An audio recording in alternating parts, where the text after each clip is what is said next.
Saúde e o Telesaúde da UFAM. Sejam muito bem-vindos à Escola de Enfermagem, sejam muito bem-vindos ao nosso projeto.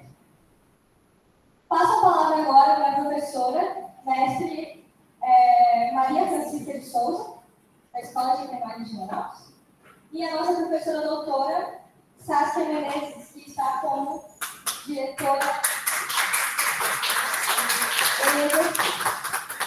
Boa tarde a todos.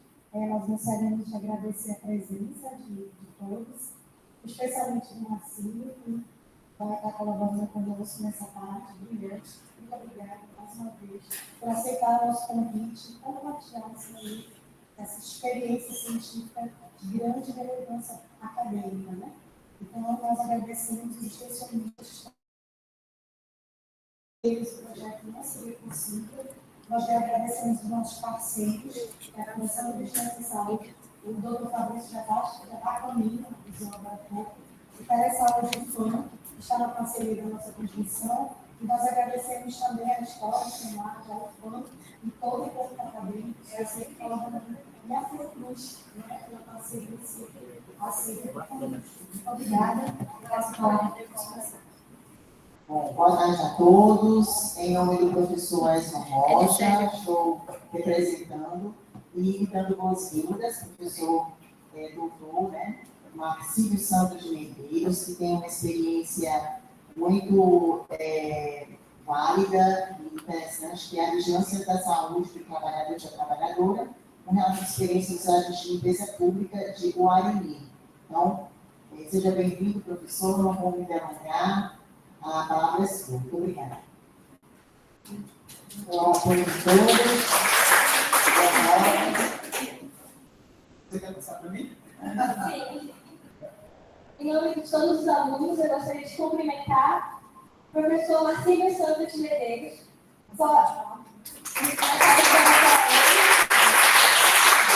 Pós-doutor em Vigilância em Saúde pela Escola Nacional de Saúde Pública, em Fiocruz, doutor em Direitos Humanos, Saúde Global e Políticas da Vida pelo Instituto Ageu Magalhães e pelo Centro de Estudos Sociais da Universidade de Coimbra. Mestre em Saúde Pública pelo Instituto Ageu Magalhães e servidor pesquisador do Departamento de Estudos sobre Vigilância em Saúde, Jorge Carelli, Fiocruz de Rio de Janeiro. Seja muito bem-vindo em nome da AN, em nome de todos os alunos e em nome do projeto. A palavra é sua. Obrigado. Nós fazemos da Escola Nacional de Saúde Pública, CESALU, da Fundação de Rio de Janeiro, nos sentimos lisonjeados por essa oportunidade de estar aqui com vocês. Essa responsabilidade de apresentar os resultados da pesquisa, eu vou dividir, vou compartilhar com o professor Edivaldo, que já se encontra aqui, e com a doutora Cíntia, que é a coordenadora do Centro de Referência de Saúde do Trabalhador do Estado do Amazonas. E o professor Edivaldo, que é professor da Universidade Federal do Amazonas e da Universidade do Estado do Amazonas, Universidade Estadual do Estado do Amazonas. Tá? Bem, trata-se de uma oportunidade de estarmos compartilhando nossas experienciações na área de pesquisa. Trata-se também de uma oportunidade de estar prestando conta da academia e da sociedade como um todo. Haja visto que os dados, informações, reflexões que vamos fazer aqui resultam de uma etapa de pesquisa financiada pela Fundação de Amparo à Pesquisa do Estado do Amazonas. Portanto, para a gente é muita alegria que a gente trate sobre isso. Pode passar? Bem, eu me lancei ao desafio, levando em consideração que se trata de uma atividade do programa de bolsa de extensão universitária, na qual o mote desse projeto de vocês são os ODS, e aí a gente se lançou ao desafio de tentar aqui, durante esse trabalho, estarmos refletindo sobre o ODS, sobre saúde do trabalhador e da trabalhadora, sobre saneamento básico e sobre enfermagem também. Portanto, espero que dê certo a apresentação seja um pouco longa, mas aí caso vocês tiverem alguma dúvida, vocês vão anotando e no final a gente passa uma rodada aqui, Vale salientar também que a gente está fazendo, no final, a gente vai fazer aqui o lançamento do nosso mundo especial, da revista da UFAM, que justamente abordou esses temas que a gente vai tratar aqui, em especial, né, um relato, né, de experiência sobre o trabalho que realizamos no âmbito desse projeto financiado pela Fabriana no município do Ariri. Bom, pode passar. Bem, pessoal, a gente pode compreender os ODS, né, como um conjunto de compromissos que as nações signatárias da ONU, né, 193 nações signatárias da ONU, né, se comprometem com o desenvolvimento. Né? Só que esse desenvolvimento, né, numa perspectiva de sustentabilidade. Bem, em geral, né, pode passar. Em geral, a gente também costuma dizer que essas metas, elas às vezes são chamadas de uma agenda, né? Uma agenda pública ou, especificamente, dos ODS, a Agenda 2030, na qual os governos, né, e as suas equipes, né, vão estar criando uma lista de prioridades, né, para atender, para alcançar essas metas. Né? Portanto, a agenda, ela trata-se no primeiro passo, né, uma ponte, né, de ligação de uma prioridade estabelecida pelo grupo de gestores, né, para um assunto que a sociedade precisa enfrentar. Pode passar. Em geral, essa agenda, a nível governamental, ela é induzida por meio de incentivos financeiros. Muitas vezes é criada uma linha de crédito ou financiamento específico para que os estados e municípios acessem a esse recurso e consigam implantar programas, como, por exemplo, de geração de emprego e renda para jovens, ou programas de formação na área do SEDEST, né, do Centro de Referência de Saúde do Trabalhador, ou ainda de um curso de especialização de enfermagem que a UFAM em breve vai estar realizando aqui. Né? Espero que com esse momento aqui a gente está provocando isso aqui com vocês, essa construção. Tá? Bem, a partir de estabelecido isso, para passar, né? A partir de estabelecido isso, a gente verifica que há uma possibilidade real, né, que muitos desses problemas que às vezes eram mal compreendidos ou invisibilizados, eles se tornam importantes, e aí um conjunto de ações, por meio de projetos técnicos, estudos, pesquisas, né, ele consiga ser compreendido melhor e apresentado os seus determinantes e, logicamente, as ações de intervenção que poderiam e podem dar para essa realidade. A gente percebe muito bem isso, a questão de uma agenda, quando a gente fala sobre a questão da legislação brasileira trabalhista. Né? Ela só se deu a partir de uma agenda construída pelo movimento dos trabalhadores, na época em São Paulo, em 1917, né? Que começou a denunciar as precárias condições de trabalho que existiam naquele momento. Portanto, a gente entende que a importância de uma agenda, né, seja ela a nível governamental, seja ela a nível dos movimentos sociais, serem relevantes para colocar a questão para a sociedade e as pessoas estarem compreendendo melhor sobre ele sobre vários pontos de vista. Pode passar? Quando a gente olha os ODS, né, a gente percebe o baita desafio. Né? São 17 ODS, 17 metas, né, constituído de 169 indicadores. Portanto, não seria diferente, a gente está falando de 193 países, né, que são signatários da ONU. Portanto, existe a necessidade de forma de mensurar esses indicadores. E no caso do Brasil, ele só considera 125 indicadores. Tá? Muito provavelmente, a gente encontraria várias questões relacionadas à saúde do trabalhadora em outros ODS, mas a literatura destaca dois especiais. Vamos passar? O ODS 3, que diz respeito à questão da saúde pública. Esses dados a gente cobrou, pessoal, do IPEA. O IPEA é uma das instituições que faz a monitoração dos indicadores dos ODS. Tá? E aí eu, logicamente, não escrevi todos aqui, né, mas destaquei alguns que têm relevância tanto para a saúde do trabalhador como também para a saúde pública como um todo. Né?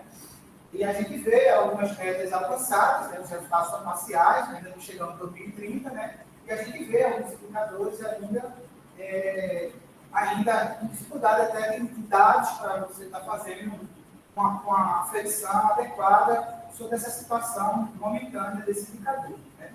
Aí a gente percebe, né, que a gente avançou na questão da saúde infantil bastante, né? Mas há outros desafios, né, que precisam ser internalizados melhor nas agendas das instituições, tanto de formação, como também nos municípios que atuam justamente no cuidado. Pode passar. Tem um outro ODS, especificamente, que trata a questão do trabalho, né, é o 8, né, e aí a gente vê também alguns indicadores, né, que já foram avaliados, tem uma avaliação parcial positiva, né, mas outros ainda preocupantes, né, como a taxa da informalidade e a taxa da desocupação. Né. A gente ainda tem esse desafio para enfrentar. Bem, a gente pode passar. A gente, em geral, ouve nos meios de comunicação que o atual problema do desemprego, né, desemprego estrutural, tem sido a culpa é da Covid. Né? E muitas vezes eles não dão destaque merecido para a reforma trabalhista, né, e a PEC do corte de gastos que aconteceu no governo Michel Temer. Né? Essas, de fato, impactaram muito a questão do desemprego, né? E até as condições de trabalho que existem hoje sendo oferecidas, conforme a gente vai ver. Né? Portanto, foram medidas para passar, foram medidas, né, que com a mudança do governo federal para o governo Jair Messias Bolsonaro, né, a gente viu que as políticas, né, elas já tinham sido comprometidas nos cortes, né, orçamentários, e aí vivemos uma pandemia, e aí a gente sentiu realmente como é a consequência de um governo ultraliberal pode gerar para a saúde pública. Né? Os dados mostram, né, que cada 5 mortes do Covid, 4 teriam sido evitadas se o governo tivesse usado os recursos financeiros que existiam na época para comprar vacina, para cuidar dos adoecidos de forma adequada. Né? Pode passar. Dificuldade de olhar para aqui e eu não vou ser falar mais perto, tá bom. Bem, e qual seria uma estratégia de nós municipalizarmos os ODS? Ou seja, de nós implementarmos, né, a Agenda 2030 no municipal.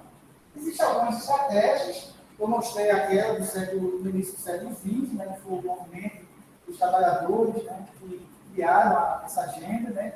Mas hoje a gente tem os dispositivos que são as conferências, né? Eu participei aqui no estado do Amazonas da Conferência de Vigilância e Saúde, né? Recentemente teve a Conferência Nacional de Saúde do Trabalhador e da Trabalhadora, né? Portanto, se tratam de dispositivos que existem e que a gente pode estar construindo pautas específicas juntos, né? Recentemente eu participei da Conferência Livre, a Conferência Livre Nacional, que aconteceu no Rio de Janeiro, né? Que foi justamente uma reivindicação dos trabalhadores de aplicativo. Portanto, a gente poderia estar pensando aqui também em um específico dos trabalhadores artesanais, da agricultura familiar, dos trabalhadores ligados à pesca artesanal, que seria muito pertinente. E tantas outras categorias que poderiam estar sendo contempladas nessas conferências livres. Né? Apesar de já ter ocorrido a Conferência Nacional, né, isso não quer dizer que a gente consiga fazer as conferências livres. Né? Pode passar. E aí, a nível de provocação, aqui, já lembrando dessa possibilidade de pensar numa conferência livre, aqui uma escola de enfermagem de Manaus, né? A gente poderia estar pensando uma coisa maior. Né? Recentemente, a FUCUS do Rio de Janeiro lançou um curso de residência no profissional de saúde do trabalhador. A gente tem interesse em fazer esse curso seja ofertado de forma multicêntrica, né? E aí a gente poderia estar fazendo um convênio, né, com a UFAM, com a FBS, né? A gente já tem uma cooperação técnica com a FBS e com a UFAM, né, no sentido de promover um curso profissional com a base aqui na escola de enfermagem. Tá? Esse assunto é muito relevante, pessoal. Eu tive a oportunidade também de ser um dos fundadores, né, da Comissão Municipal de Mortes Relacionadas ao Trabalho. Desde 2013, essa comissão está paralisada. Né? Isso mostra a dificuldade que a gente tem, né, de dar visibilidade a uma agenda tão importante. Haja visto que a gente está num polo industrial maior, um dos polos industriais maiores da América Latina, né? E a gente pouco tem abordado, né? Geralmente, os casos dos agravos de segurança relacionada ao trabalho, eles chegam nos estabelecimentos de saúde já em morte, ou sequelas que a gente não consegue reverter. Portanto, a gente precisaria realmente fazer esse debate mais amplo com a sociedade, né? Levando em consideração esse contexto monárquico. Né? Pode continuar. Aí já sugerindo também, provocando mesmo, né? A gente já faria o lançamento do curso em abril do próximo ano. Tá?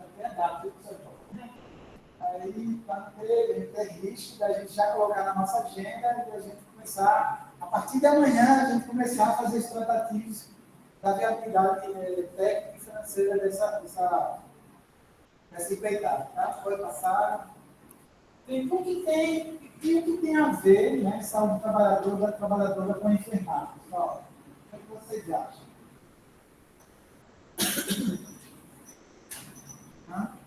Um pouco de tudo, né? Pode pensar no período. Bem, o curso de enfermagem, né, que tem o maior número de grupos de pesquisa do CNPq na área do campo da saúde, no campo da saúde coletiva e na área de saúde do trabalhador. Portanto, o que demonstra, né, a força que tem a enfermagem nesse debate, a contribuição sobre esse debate. Né. Aqui os números são muito relevantes, né, apesar de estar em 2010, né, mas a gente consegue enxergar a potência, né, da enfermagem, dos 188 cursos, grupos de pesquisas que existem no país, 41 da enfermagem relacionada à saúde do trabalhador e da trabalhadora. Né? Ela só perde para a saúde coletiva. Portanto, a gente vê a importância que esse tema existe no âmbito da enfermagem. Pode passar. A nível de publicação, a gente também percebe a relevância, né, que os profissionais da área de enfermagem possuem também, a gente percebe muito bem isso aqui. Né. Um dado importante, né, nesse trabalho que a gente analisou, que dentre os 36 autores que foram analisados na revisão integrativa, só uma era de ser masculino. Portanto, Júnior, a gente tem esse desafio aí de aumentar esse coro aí. Tá? Exatamente.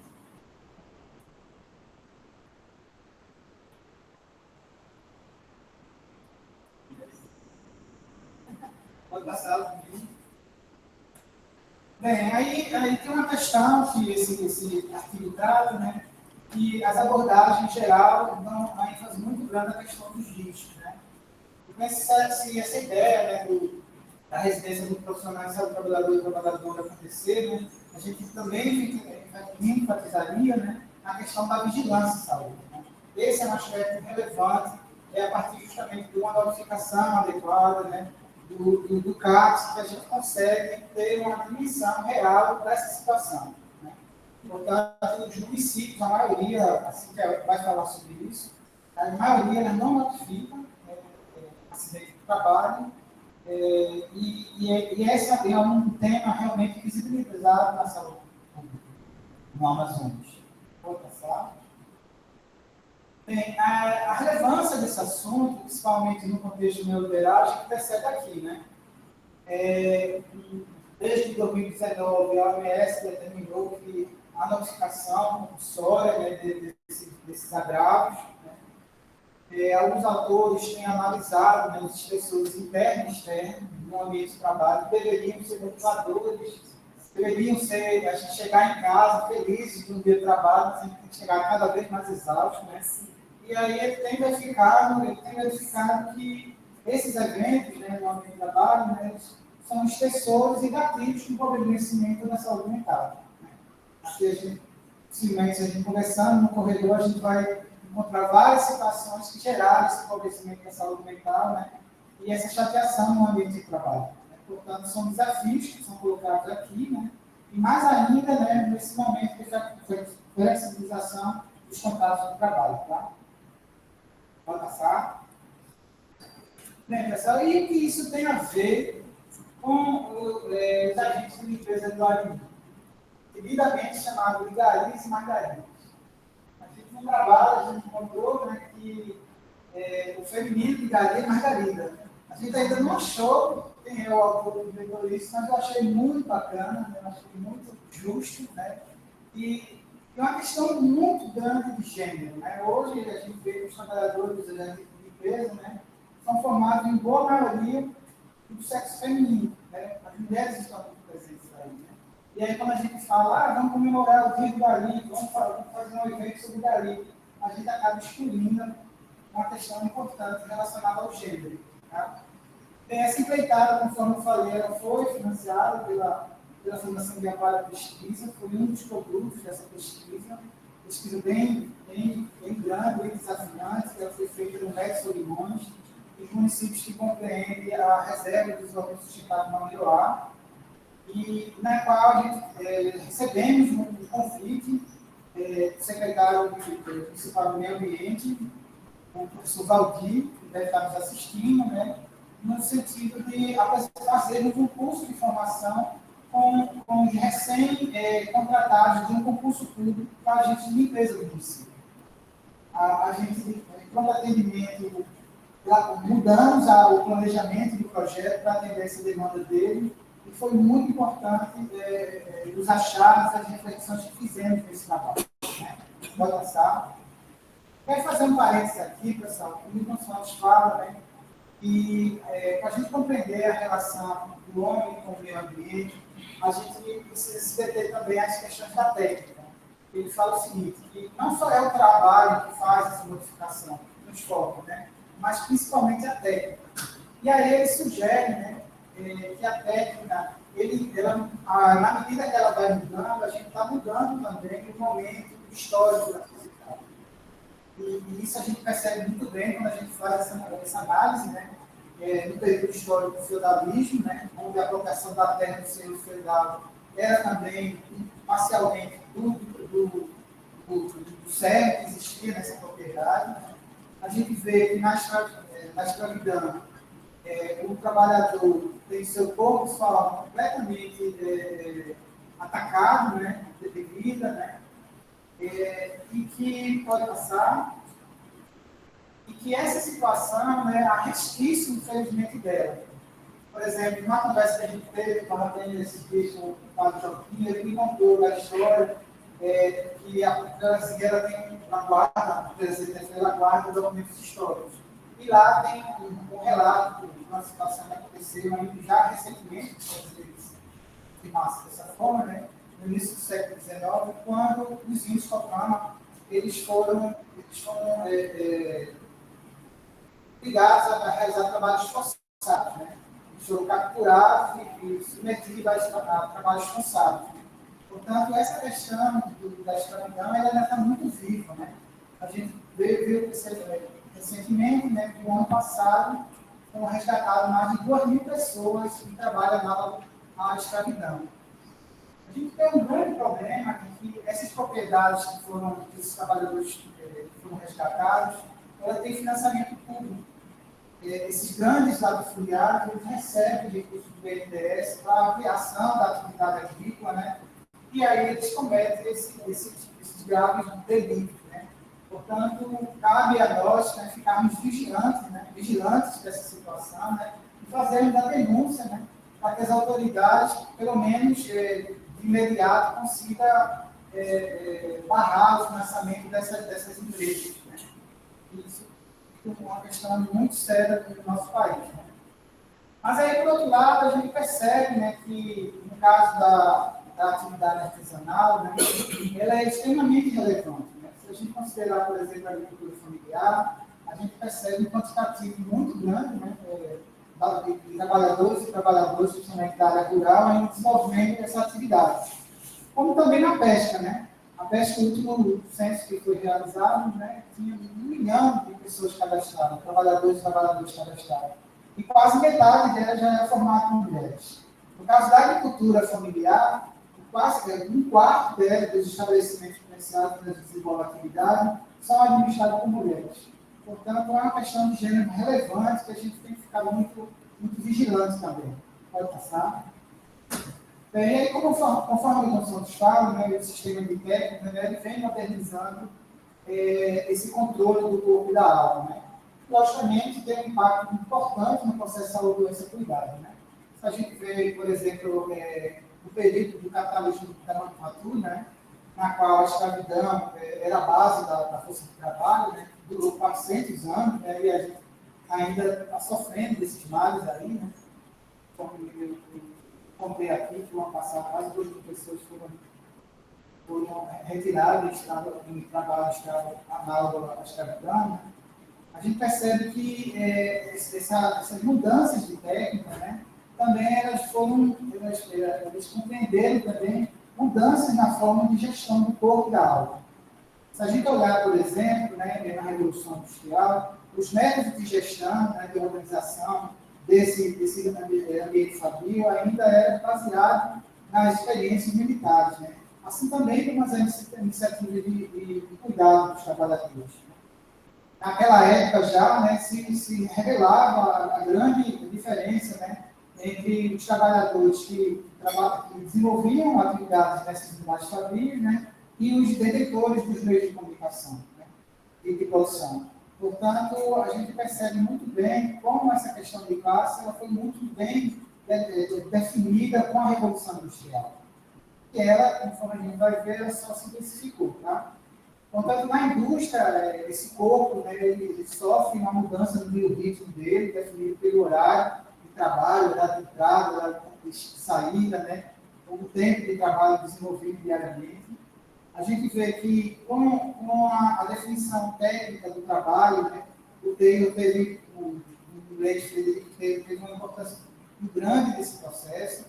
Foi ele que introduziu as primeiras técnicas de gerenciamento contábil e gerenciamento do trabalho nas atividades artesanas, de forma muito sutil, que com a Revolução Industrial, né, o período do Fordismo e do toralismo também, só ampliaram. Né? O Dr. Santos dá um destaque muito grande essa questão da técnica, conforme eu falei, né? E quando ele se refere ao momento atual, ele chama também de técnico científico formacional. O que significa isso? Foi quando a técnica, no caso, né, as instituições que produzem a técnica, né, elas foram capturadas pelas grandes indústrias. Né? Portanto, a gente escuta em muitos debates, né, esse desejo muito grande, né, da universidade fazer parceria com as grandes empresas. Né? Mas a gente corre um risco muito grande de nos transformar no quintal da indústria. E da indústria sem nenhum comprometimento, né, com a sustentabilidade, sem nenhum comprometimento com as leis trabalhistas. Né? Portanto, a gente tem que ser muito vigilante com esse debate que ele acontece o tempo todo. Né? Bem, esse meio técnico-científico informacional, ele foi promovido também com mudanças, né, na relação do trabalho. Né? A flexibilização, né, do trabalho foi um dispositivo muito forte. A ideia que existe dentro das empresas, pessoas contratadas pela empresa e pessoas terceirizadas, ela é a cara desse momento de modernização dessa técnica. Tá? E isso a gente criou diferenças absurdas, né? A nível salarial, a nível de direito. Né? Infelizmente, as instituições públicas, como a minha, foi mesmo, né? Ela tem contratado cada vez mais trabalhadores, né, que têm esse vínculo muito precário. Portanto, a gente também tem que estar muito vigilante com isso dentro das nossas próprias instituições, né? Porque a gente está contribuindo, né, para a perpetuação desse modelo, né, de trabalho digno. Tá? Pode passar. Bem, aí, essa é uma questão importante também quando a gente se fala da gestão da subjetividade. Todo esse mecanismo, esse dispositivo de controle do corpo, ele também foi acompanhado de um mecanismo que a gente chama de dispositivo de controle da alma. Como isso se deu, pessoal? Bem, através da educação. A gente sabe que há uma disputa, hoje mais ainda intensa, né? Quem vai ser o grande formador do indivíduo na família, né? Inicialmente era a mãe e o pai, depois passou para a rua, depois passou para o trabalho e hoje é os meios de combinação. Portanto, há uma disputa muito grande de gestão de produção dessas subjetividades. Né? E isso, a comunicação midiática, ela tem feito muito bem, pessoal. e de forma muito sutil, que a gente não percebe muitas vezes. Pode passar? Bom, na educação, a gente sabe que essa gestão da subjetividade, ou seja, essa dominação do corpo, ela se dá, né, por meio das tendências pedagógicas. E as nossas instituições formadoras se mergulham nela, navegam nela. Né? A gente tem as tendências tecnicistas, né, de reprodução do aluno no mercado de trabalho, mas são todas as instituições que têm abordado tendências pedagógicas libertadoras, né? E consigam fazer essa análise crítica. Né? Portanto, é um grande desafio também para a gente, que faz as instituições públicas de formação, discutir adequadamente qual é o modelo pedagógico que eu vou utilizar para formar os meus alunos. Né? Essa é uma pergunta que a gente tem que se fazer o tempo todo, né? Para a gente não cair nessas armadilhas que essa gestão da subjetividade sempre tem se utilizado. Pode passar. Bem, quando a gente fala do grande mídia, né, a gente tem outros mecanismos aí de gestão da subjetividade. Né? Por exemplo, hoje a gente está numa situação que as pessoas não querem mais trabalhar no CLT, ou seja, não querem mais trabalhar em carteira assinada. Né? Elas se julgam empreendedoras. Né? As pessoas que agora têm um automóvel, né, elas se julgam empreendedoras delas mesmo, da vida. Né? Mas aí, quando adoecem, quando precisam, né, do auxílio de saúde, por exemplo, elas percebem que não foi um bom negócio. Portanto, a gente tem que ficar também vigilante. E aí, os meios de comunicação, eles se utilizam, logicamente, né, do poder midiático, né, financiado pelas grandes empresas, né, para difundir esse pensamento, né, e tornar ele mais palpável, mais aceitável, digamos assim. Na questão dos aplicativos, dos motoristas de aplicativo, a gente está iniciando, já tentamos 2 projetos grandes com o pessoal da Colômbia, né, no sentido dos motociclistas, e a gente percebe como é grave a situação deles. Né? Na Colômbia mesmo, há uma morte que acontece a cada 1 hora do motociclista. Que não está muito diferente aqui de Manaus, não está muito diferente de São Paulo. Né? Portanto, quem vai cuidar deles? Essa é a grande pergunta. Né? Como eles vão ter a licença médica para realizar o trabalho? Nessa conferência que realizamos no Rio de Janeiro, foi muito interessante. Que os motoristas de aplicativo eles estavam exigindo que eles tivessem acesso justamente do seguro-desemprego, né, do seguro-saúde, caso eles fossem se acidentassem. Mas como a gente vai fazer isso se eles não são carteira assinada, se eles não contribuem com o INSS? Portanto, é um grande desafio, né? A gente sabe que é sobre o setor saúde, para passar, sobre o setor saúde que recai o ônus do problema, né? E a gente vai ter lá que tratar dos doentes, contabilizar os mortos, né? E fazer a assistência adequada para que essas pessoas sejam reintroduzidas no mercado de trabalho, muitas vezes com sequelas irreparáveis. Né? Bem, esse contexto também tem sido denunciado que ele tem sido responsável pelo aumento do uso, né, de psicotrópicos, né, por parte da população. Portanto, a gente sabe que existe uma indústria por trás que ela também lucra bastante. Né? A gente sabe que doença é um bom negócio, pessoal. Né? Muitas vezes a gente vê que as empresas que produzem remédio, elas são as mesmas que produzem veneno. Né? A gente vê que elas hoje são grandes corporações econômicas que elas produzem veneno e depois produzem o equipamento para fazer o diagnóstico e a medicação para fazer o cuidado. Né? Portanto, é uma outra questão que a gente tem que falar. Tem um pesquisador da Universidade de Coimbra que ele fala de esquizofrenia estrutural, né? Que o capitalismo possui. Ele cria um problema e depois ele tem que cuidar do problema. Pode passar. E o que isso tem a ver, pessoal, com os Daís e Margaridas? O que vocês acham? Se a gente levar em consideração, né, a questão da importância deles, né, para a saúde pública, né, por exemplo, a manutenção da saúde pública, né, a gente percebe que é uma população em situação de vulnerabilidade, né, no caso de trabalhadores em situação de vulnerabilidade, importantes. Né. Elas têm essa relevância na saúde pública, mas elas não são vistas desse ponto. Né. Portanto, o papel dela na sociedade tem um reconhecimento baixo. Né. E como mudarmos isso, pessoal? Vamos passar? Nesse desejo, né, de começarmos com vocês essa discussão, né, que iniciamos um projeto, né, no sentido de entender, né, como eles estão sendo organizados. Né. No caso do Arini, né, foram 41 trabalhadores que participaram, né, dentre eles tinham recém-concursados, né, tinham já funcionários públicos municipais e tinham uns que eram contratados CLT. Portanto, a gente vê a diversidade de vínculos trabalhistas que possui. Ele foi baseado, né, um relato de experiência, né, no sentido de apresentarmos algumas questões, né, e entender como eles poderiam estar se organizando melhor para tratar os vários desafios que no exercício da atividade eles possuem, no caso do município do Arini. Bem, e aí a gente teve algumas surpresas, algumas questões relevantes, por exemplo. Por exemplo, a gente fez uma seleção da sequência didática para tratar o assunto, né? E também os recursos que a gente utilizou, como a música, né? Como o uso da cartografia mental, técnica de recorte, né? E de um público que a gente não sabia, não conhecia exatamente quem era, né? E nos parece que foram acertadas, né, essas escolhas que fizemos.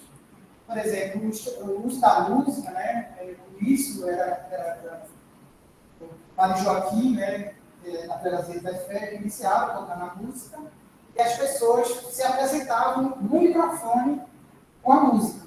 Né? E aí a gente entende que a gente quebrou o jeito dessa apresentação, né, aproximou essa questão do facilitador com o participante, né?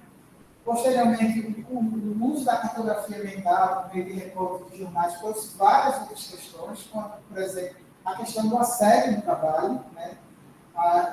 Nós pedimos que eles fizessem recorte, né, de jornais e de revistas que a gente disponibilizou lá, que eles mesmos cataram, né, que eles mesmos segregaram no trabalho deles. Né? E aí a gente pediu para eles verificassem como os meios de comunicação se referem ao trabalho deles. E aí eles avaliaram que era positivamente, e que era muito diferente em relação à sociedade, né? Porque eles sofriam muito assédio. Né? Eles relataram situações lá em que eles faziam a varrição da rua e aí um morador chegava, despejava o lixo domiciliário na rua, no momento que ele tinha limpado, e pedia que ele limpasse novamente. E ainda mais ameaçava: se você não limpar, eu vou denunciar o seu prefeito. Né? Portanto, a gente entende que há necessidade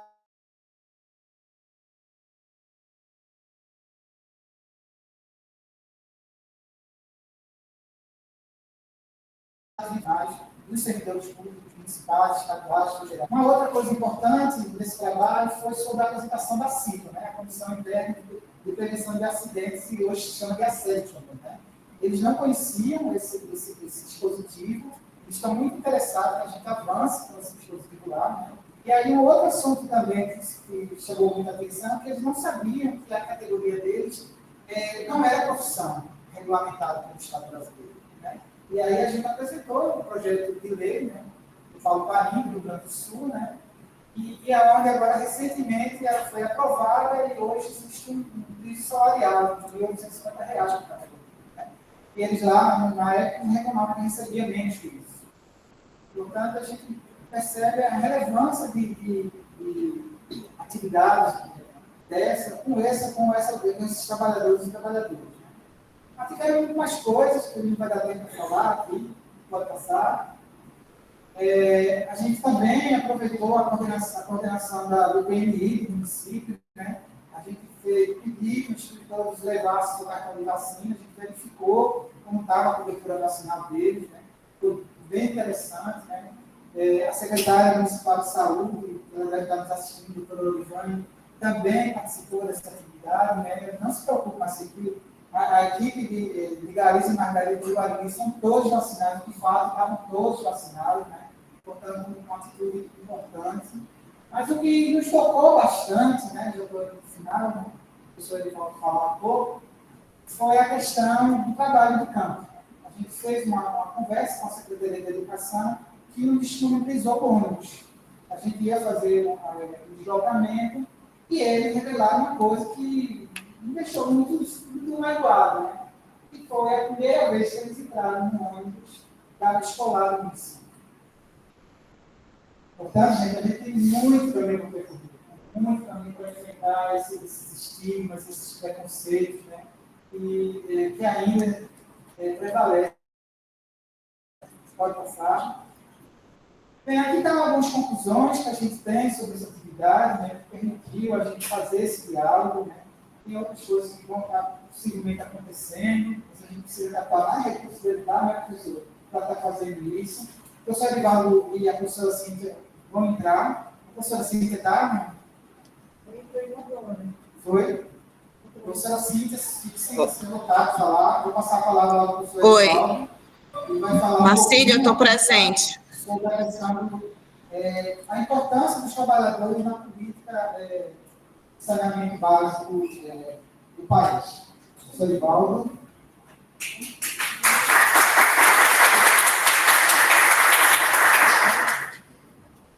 Boa tarde a todas e a todos. Eu vou falar entre 10 e 15 minutos, no máximo isso. Primeiro, eu vou começar com a minha autodescrição. Eu tenho 1,70 m, pouquíssimo cabelo, ele é bem branco, assim como a minha barba. Estou com a camisa listrada verticalmente, que é branca e rosa, uma calça jeans e um sapato tênis branco. Meu nome é Ivan Cavalcante, sou professor da UFAM, da FD, a unidade da Faculdade de Direito, e da UEA, a minha unidade é a Escola de Direito. A minha formação, graduação, mestrado, doutorado, foram no Direito ou na área de Ciências Ambientais, onde trabalho notadamente com a questão hídrica de águas. Eu quero agradecer a professor Marcílio Medeiros, que é o grande arquiteto disso tudo. Eu entrei nessa pesquisa a convite dele e fiquei impressionado com a capacidade do trabalho, da organização. Eu nunca vi a pesquisa realmente empírica, de ir a campo, uma pessoa igual ao Marcílio. Quero agradecer ao FAM, aqui a escola de enfermagem, na pessoa das professoras Maria Cecília e Sácia Menezes. Quero lembrar vocês uma coisa que minha esposa, a professora doutora Carla Torquato, sempre dizia. Ela dizia assim: no apocalipse zumbi não vão precisar de advogados, mas o povo da área de saúde, todo mundo vai precisar. E é interessante que nós chegamos até o apocalipse zumbi, mas tivemos a Covid, que se necessitava pelo professor Marcílio. E como se precisou do pessoal da saúde, como se precisou do pessoal da enfermagem. Logo em seguida, com o arrefecimento, a enfermagem não pedia muita coisa. Queria um piso salarial digno. E foi dado as costas para os profissionais da enfermagem. Quero agradecer também aos colegas do Departamento de Geografia, da UFAM, a nossa revista ela sai num número especial, temático, a revista Geonorte, sobre água, saneamento básico, saúde e direitos humanos. Quero lembrar aquilo que vocês já sabem, que a ciência é universal, mas a gente precisa ter algumas particularidades, porque a ciência precisa ter é uma das pessoas que faz isso, ela tem que ter esse aspecto de ser diversa, de ser representativa. E a gente faz isso realmente indo a campo. E ainda temos tanto para fazer uma cartografia hídrica, uma cartografia ambiental, que inclua os aspectos relacionados à saúde, e aí vem os quilombolas, os ribeirinhos, os indígenas, todas essas populações vulneráveis, quebrar com esses paradigmas do colonizador. Um tempo desse eu estava vendo o caso do nosso rio, Amazonas, que é o que os ticunhas chamam o nosso rio de Samaúra. O rio São Francisco, que é o rio do nosso Nordeste, os pancararus chamam o rio de Opará. Quer dizer, nós temos o nome português, o nome cristão, não é? E a gente precisa fazer... o nosso olhar tem que ser diferenciado. Professor Marcinho, que eu me lembre, no caso das margaridas, o nome surge através de um político de triste memória, pelo menos para a gente, que foi o Jânio Quadros. Quando foi prefeito de São Paulo, por conta da cor do pessoal, ele deu o nome de margarida, porque elas também tinham um amarelo assim na camisa, na época era um amarelo, não cintilante. Então a gente tem que ver isso, a violência contra as mulheres entra nisso, os delitos de proximidade, não é? Para a comunidade LGBTQI, IAPI+, não é? E trazer para isso, aí chega um pouco da minha área, né? O caso do acesso à justiça. Como se tem o acesso à justiça? Sobretudo nas nossas cidades do interior. A dificuldade que a gente tem. Incluir, por exemplo, a questão da água no texto legal, o artigo 6º da Constituição Federal, ele é um parágrafo único. E ele traz uma série de... E há 3 PECs, propostas de emenda constitucional, uma dessas PECs até já foi aprovada no Senado, para incluir a água como direito fundamental. Onde tem água, tem vida. Sem água não se tem nada. Não é? Vocês são da área da saúde e sabem disso. Por falar nisso, eu parabenizo vocês por estarem envolvidos em extensão. Às vezes se acha que o ensino ele tem um grau superior, depois vem a pesquisa. Aliás, é até, vamos dizer assim, você dizer que é pesquisador, alguns enche o peito para isso. A extensão tem a mesma importância do ensino e da pesquisa. A mesma, ser extensionista.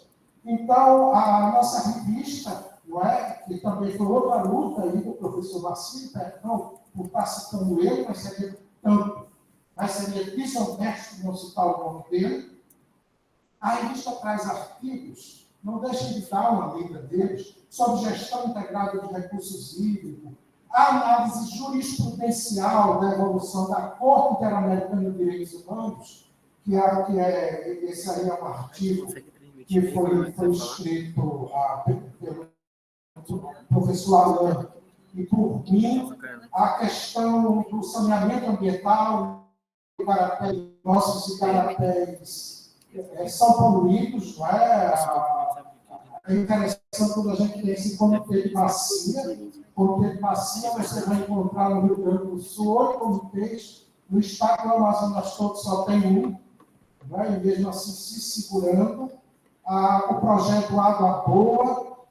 Então, o nosso artigo ele traz um pouco dessa questão do direito de águas, do direito relacionado à população local, na pauta do direito internacional, através da opinião constitucional de 2017, chamado Protocolo de São Salvador, da Organização das Nações Unidas, dentro da Corte de Direitos Humanos de São José da Costa Rica. O saneamento ambiental é um conjunto de ações que visam melhorar, vou citar aqui para não ficar exaustivo. Eu quero trazer só alguns dados do censo 2022 do IBGE, acentuar alguns dados. Um deles é que 75,5% da população brasileira passou a ter esgotamento sanitário, mas se você for ver como isso está na região norte, é um caos. Não é saneamento, é um patinho feio da história. Entre as 10 piores cidades, 8 são da região norte. Não é? 8 são da região norte. Aqueles que têm banheiro exclusivo, é um número também bastante diminuto. Coleta de lixo é outra situação. Água ligada à rede, a gente não tem. E algumas coisas que não estão diretamente relacionadas à pesquisa, mas como o professor também ampliou bastante isso, porque não tem como se divorciar dessas questões. nós vamos ter 18 milhões de pessoas no Brasil sem coleta de lixo. Isso é muito grave. Isso é um problema de saúde pública muito sério. Não é? Nós temos 3 milhões e 200 que sequer tem sanitário.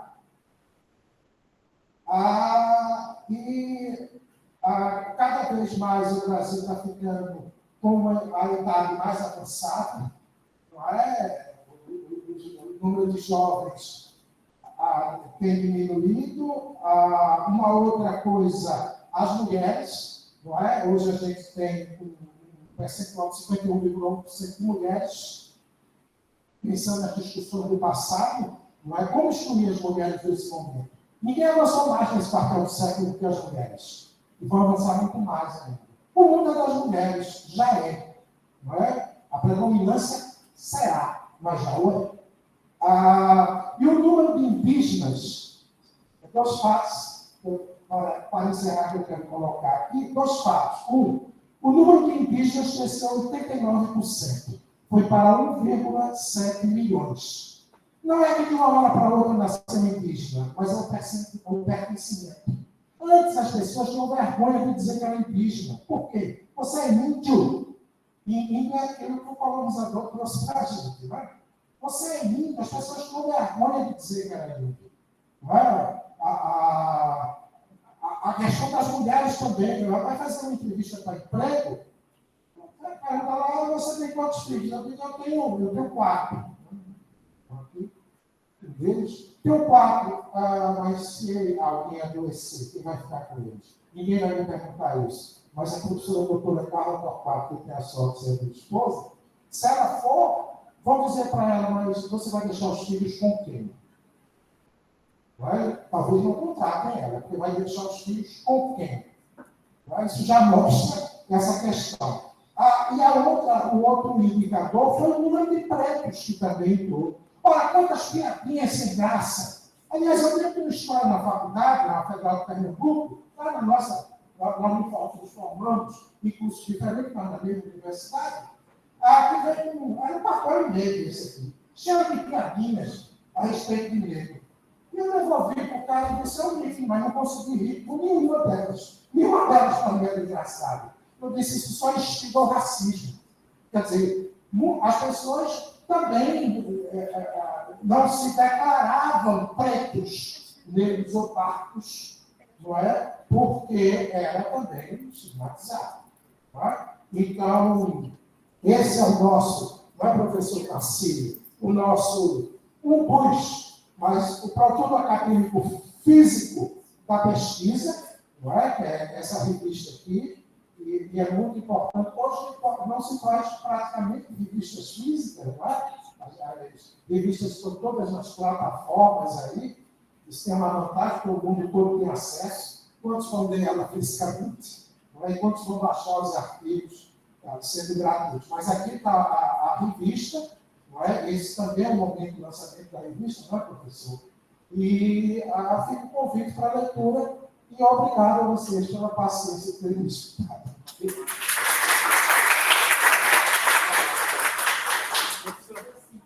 Pois é, ela quer falar, a gente vai colocar agora ela do processo.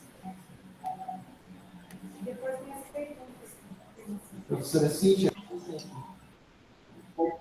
Oi? Oi? Estão me ouvindo?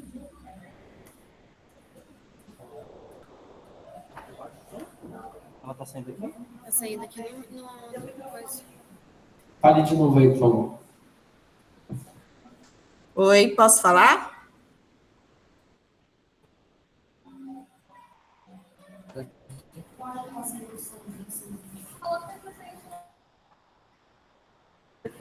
Pode falar novamente, professor. Estão me ouvindo? Estão conseguindo me ouvir? Sim. Então, Agora, boa tarde a todos que estão presentes, né, aí na UFAM, na Escola de Enfermagem, e os que estão participando online. Vou me apresentar primeiro. Eu sou a Cíntia Viviane Carvalho dos Santos, sou assistente social, trabalho na Secretaria Estadual de Saúde, né, no Centro de Referência Estadual em Saúde do Trabalhador, Sereste, na Fundação de Vigilância em Saúde. No caso, nós estamos aqui representando, né, a vigilância em saúde do trabalhador. Primeiramente, quero parabenizar o Marcílio Medeiros pela apresentação do trabalho, pela realização da pesquisa, pela apresentação do trabalho, pelo lançamento, né, da revista, enquanto representante, né, da saúde do trabalhador no Estado, é muito importante, né, essa pesquisa, os resultados da pesquisa, e mostra para a gente quanto é importante a pesquisa científica, né, conhecer cada vez mais a situação dos nossos trabalhadores aqui do nosso estado, da nossa realidade, né, do nosso estado do Amazonas, e quanto, né, vigilância em saúde do trabalhador, isso para a gente possibilita, né, a gente avançar, conhecer mais e articular as ações de saúde do trabalhador para que a gente consiga melhorar as condições de trabalho desses trabalhadores. O que foi falado, né, pelo Marcílio, eu queria destacar algumas questões, quando ele falou da necessidade de colocar o trabalhador na agenda, né, isso realmente, enquanto a gente não colocar na pauta, né, das agendas políticas, nas agendas dos movimentos sociais, né, a saúde do trabalhador, a gente sempre vai ter muita dificuldade. Quer dizer, já é difícil fazer saúde do trabalhador, né, dentro do contexto que nós temos de saúde, de trabalho, né, das condições sociais, condições ambientais, econômicas, mas é importante se colocar o tema da saúde do trabalhador em pauta, para que cada vez mais se discuta, né, se conheça quais os problemas que os trabalhadores estão enfrentando no dia a dia. Ele mencionou a Conferência de Saúde do Trabalhador, né, esse ano está sendo, aqui no Amazonas, já foi realizada a Conferência Estadual de Saúde do Trabalhador, 35, mais de 30 municípios do Amazonas fizeram as conferências municipais, onde foram colocadas as questões, né, os problemas que os municípios enfrentam em relação à saúde do trabalhador, e em 20 e 21 de maio foi realizada a nossa conferência estadual. Então, já tem as propostas que foram eleitas e os delegados que foram eleitos para participarem da Conferência Nacional, que vai acontecer em agosto, em Brasília, né? Então, o Amazonas já realizou a sua estadual, mas tem estados do Brasil que ainda estão realizando suas conferências estaduais. E a nacional, a 5ª Conferência Nacional de Saúde do Trabalhador e da Trabalhadora, que tem como tema saúde do trabalhador como um direito humano, né? Então, ainda vai ter esse momento, dessa troca, né? Esse diálogo, onde os estados vão levar suas propostas e, a partir da conclusão da 5ª conferência, a gente vai ter aí também, novamente, um momento para colocar em pauta, na agenda, né, política do nosso país, quais são as propostas que os estados estão levando. É importante, assim, colocar em relação a que o Estado vem desenvolvendo, né, de modo geral, enquanto coordenação, né, de saúde do trabalhador do Estado, a gente tem um grande desafio de levar, né, na verdade, de que os municípios do Estado, eles entendam, compreendam e assumam, né, a sua responsabilidade de desenvolver as ações de vigilância em saúde do trabalhador nos municípios, né? Os municípios do Amazonas, eles têm as suas particularidades, questões geográficas, locais de difícil acesso, mas a saúde, ela chega em todos os lugares, né? Os municípios fazem as ações de sanitária, epidemiológica, ambiental,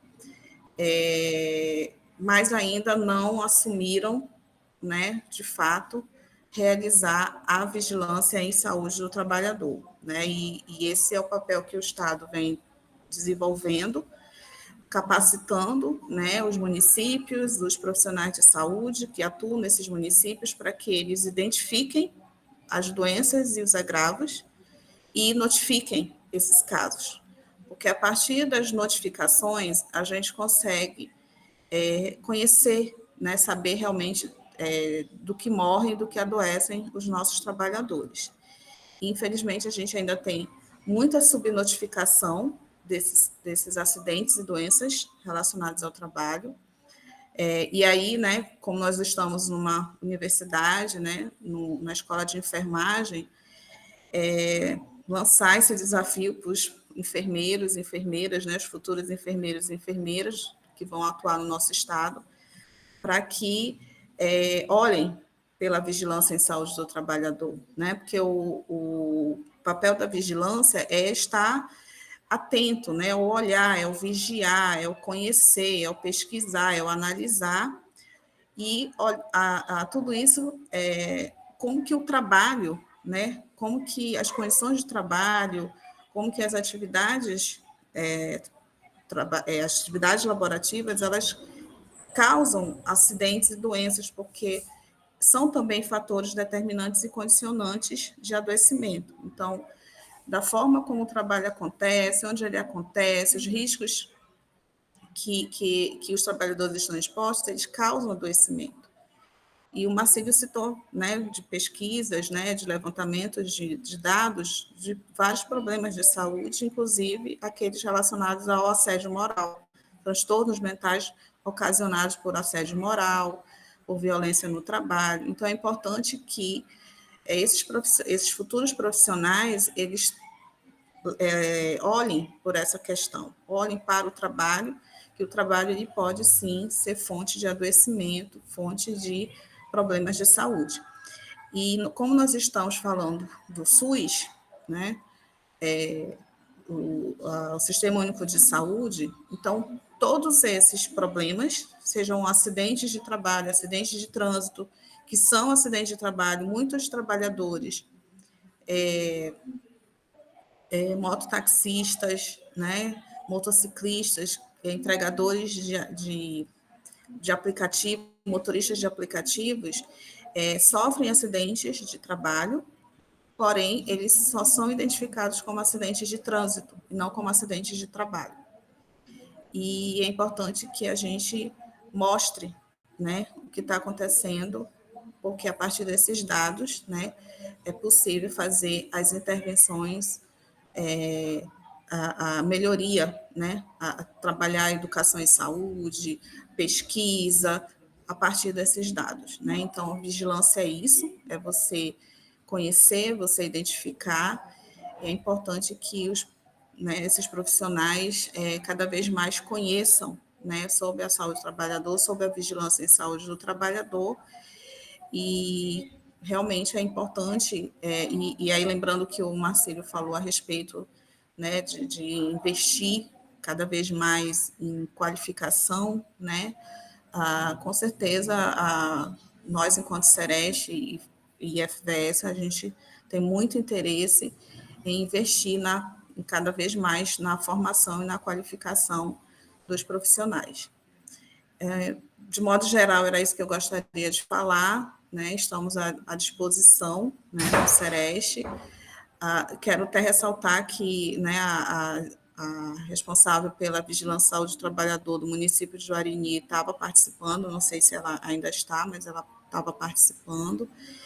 E é isso, né? Trabalhando de forma contínua, se articulando com universidades, com outros órgãos, para que a gente consiga, de fato, desenvolver as ações de vigilância em saúde do trabalhador em todos os nossos municípios. Muito obrigada, é isso, e estou à disposição e muito feliz de estar participando. Parabéns pelo evento.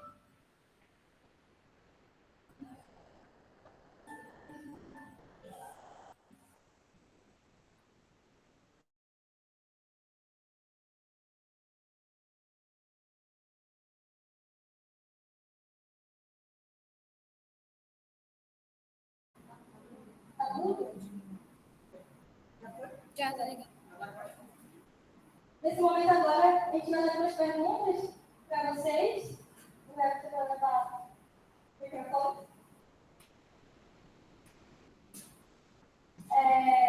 As perguntas do público, mas se alguém quiser fazer mais perguntas, vamos abrir o espaço, tá bom? A primeira pergunta é como nós, agentes de saúde, poderíamos diferenciar certas doenças crônicas com doenças laborais, como AIDS ou tendinite.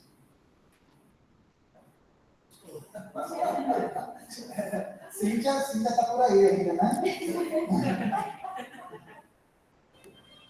Bem, pode ser realizado, né? O trabalhador artesão, ele tinha um domínio sobre todo o processo produtivo dele. No âmbito da Revolução Industrial, esse trabalho foi fracionado. Portanto, ele já não exercia mais, ele já não tinha o domínio mais sobre todo o processo produtivo. Ele tem um filme do Charles Chaplin, que é uma dúvida, né, que trata sobre isso, né, mostrando que no período fordista, né, o trabalhador ele é especializado em uma parte do desenvolvimento, da elaboração de um produto. Vocês recordam aquela imagem, né, que era ele, o trabalho dele era apertar parafuso. E ele entrava logo cedo no trabalho, né, e começava a apertar o parafuso. Né. Portanto, ele exercia uma coisa só. Existia uma alienação no processo produtivo. Né? O corpo dele foi capturado para exercer uma atividade só. Portanto, ele ficou exposto a uma determinada quantidade de um determinado movimento e isso geraria algum tipo de adoecimento tanto muscular como também psíquico. Né? Pois é. Hoje, né, em virtude das inúmeras atividades que a gente exerce no curso de trabalho, a gente também se expõe a vários riscos. Né? Por exemplo, se a gente tratar aqui do ambiente hospitalar, o trabalhador ou a trabalhadora da saúde que ocupa e exerce a função no estabelecimento hospitalar, né, ela circula em várias áreas do estabelecimento, onde ela vai estar exposta a vários riscos. Né? Portanto, com a CIPA, um dos critérios é construir um mapa de risco.